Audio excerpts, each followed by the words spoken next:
ಹೆಂಡತಿ ಮಧ್ಯೆ ಮೂರನೇವ್ರನ್ನ ಚೂ ಬಿಟ್ಟಿಲ್ಲ ಅಂದ್ರೆ ಇವ್ರ TRP ಹಾಳ್ ಬಿದ್ದೋಗುತ್ತಲ್ಲ. ಅದೇನ್ ಕೆಟ್ಟನೆ ಬರ ಗುರು ನಮ್ ಟಿವಿ ಸೀರಿಯಲ್ಗಳ್ದು. ಯಾವ ಸೀರಿಯಲ್ ಆದ್ರೂ ನೋಡಿ, ಇಬ್ರಿಬ್ರು ಹೀರೋಗಳಿಗೆ ಒಂದ್ ಹೀರೋಯಿನ್ ಇರ್ಬೇಕು ಅಥವಾ ಒಂದ್ ಹೀರೋಗೆ ಇಬ್ರಿಬ್ರು ಹೀರೋಯಿನ್ ಇರ್ಬೇಕು. ಏನ್ ಸಂದೇಶ ಕೊಡ್ತಾ ಇದ್ದೀರಾ ಸಮಾಜಕ್ ನೀವು? ಬರೀ ಮನೆ ಹಾಳ ಐಡಿಯಾಗಳನ್ನೇ ಕೊಟ್ಕೊಂಡು ಹೆಂಡತಿ ಓದಿಲ್ವಂತೆ, ಫ್ಯಾಷನ್ ಸೆನ್ಸ್ ಇಲ್ವಂತೆ, ಅದಕ್ಕೆ ದೊಡ್ಡ ದೊಡ್ಡ ಮಕ್ಳಿದ್ರುನು ಇನ್ನೊಬ್ರನ್ನೋಗ್ ಮದ್ವೆ ಆಗ್ಬಿಟ್ರಂತೆ. ಒಬ್ರಿಗ್ ಮದ್ವೆ ಆಗಿದೆ ಅಂತ ಗೊತ್ತಿದ್ರು ಇನ್ನೊಬ್ರು ಯಾರೋ ಅವ್ರ ಮಧ್ಯೆ ಕಡ್ಡಿ ಅಲ್ಲಾಡ್ಸ್ ಕಲ್ ಹಾಕಕ್ ಬಂದ್ರಂತೆ. ಆಮೇಲೆ ಚಾನೆಲ್ ಅವಾರ್ಡ್ ಫಂಕ್ಷನ್ ಗಳಲ್ಲಿ ಅವಾರ್ಡ್ಗಳು ಬೇರೆ ಕೊಡೋದು, ಜನ ಮೆಚ್ಚಿದ ಮನೆ ಹಾಳ್ರು ಅಂತ. ಬರೀ ಅವ್ರಿಗೆ ಇವ್ರ ವಿಷ ಹಾಕಿ ಸಾಯಿಸೋದು, ಇವ್ರಿಗೆ ಅವ್ರ ಸುಪಾರಿ ಕೊಟ್ಟು ಸಾಯಿಸೋದು, ಇದೇ ಆಗೋಯ್ತು ನಿಮ್ಮ ಮನೆ ಬರಗಳು. ಒಂದ್ ಎಪಿಸೋಡ್ ಅಲ್ಲಿ 1% ಒಳ್ಳೇದಿದ್ರೆ 99% ಬರೀ ಕೆಟ್ಟದೆ. ನೋಡಿ ನೋಡಿ ಜನಕ್ಕೆ ಉದ್ವೇಗ, ಆಂಗ್ಸೈಟಿ ಬಂದ್ಬಿಡ್ಬೇಕು, ನಾಳೆ ಏನಾಗುತ್ತೆ ಅಂತ.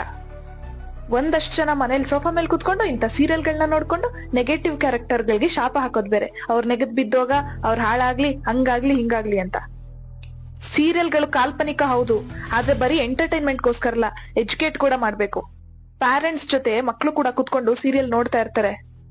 ದೊಡ್ಡವ್ರಿಗೆ ಗೊತ್ತಾಗತ್ತೆ ಅದು ಕಾಲ್ಪನಿಕ ಅಂತ, ಮಕ್ಳಿಗೆ ಏನ್ರಿ ಗೊತ್ತಾಗುತ್ತೆ? ಎಷ್ಟೋ ಸಾಧಕರಿದ್ದಾರೆ, ಅವ್ರ ಬಯೋಗ್ರಫಿ ಇಟ್ಕೊಂಡು ಸೀರಿಯಲ್ ತೆಗಿರಿ. ಬರೀ ಅವ್ರ ಮನೆ ಇವ್ರು ಹಾಳ್ ಮಾಡೋದು, ಇವ್ರ ಮನೆ ಅವ್ರು ಹಾಳ್ ಮಾಡೋದು, ಅವ್ರ ತಲೆ ಇವ್ರು ಹೊಡಿಯೋದು, ಇದೇ ಆಗೋಯ್ತಾ? ಮನೇಲಿ ಕುತ್ಕೊಂಡು ನೋಡ್ತಿರೋ ಮಕ್ಳಿಗೂ ಏನ್ ಮೆಸೇಜ್ ಹೋಗ್ತಾ ಇದೆ ಅನ್ನೋದು ಸ್ವಲ್ಪ ಪ್ರಜ್ಞೆ ಇರ್ಲಿ.